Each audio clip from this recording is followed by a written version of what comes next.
പച്ചപ്പട്ടണിഞ്ഞ് കോട പുതച്ച് കിടന്ന മുണ്ടക്കയ്യും ചൂരൽമലയും ഇന്ന് അങ്ങനെ ഒരു ഗ്രാമമുണ്ടായിരുന്നു എന്നതിൻ്റെ അവശേഷിപ്പുകൾ മാത്രമാണ് ഇന്നവിടെ ബാക്കിയുള്ളത്. മുണ്ടക്കൈ ദുരന്തത്തിലെ നൊമ്പരക്കാഴ്ചയായ നൗഫലിനെ എല്ലാവരും കണ്ടിട്ടുണ്ടാകും.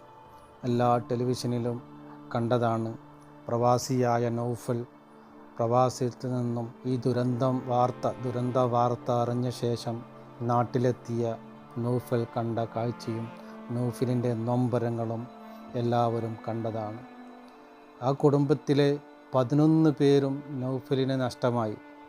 ഉമ്മയും മകളും ഭാര്യയും സഹോദരങ്ങളുമടക്കം 11 പേരാണ് നഷ്ടമായത്. കഴിഞ്ഞ തവണ നാട്ടിൽ വന്ന് തിരിച്ചു പോകുമ്പോൾ ബന്ധുക്കളോ സുഹൃത്തുക്കളോ ആരോ എടുത്തൊരു വീഡിയോ വീണ്ടും കണ്ണീരണിയിക്കുകയാണ്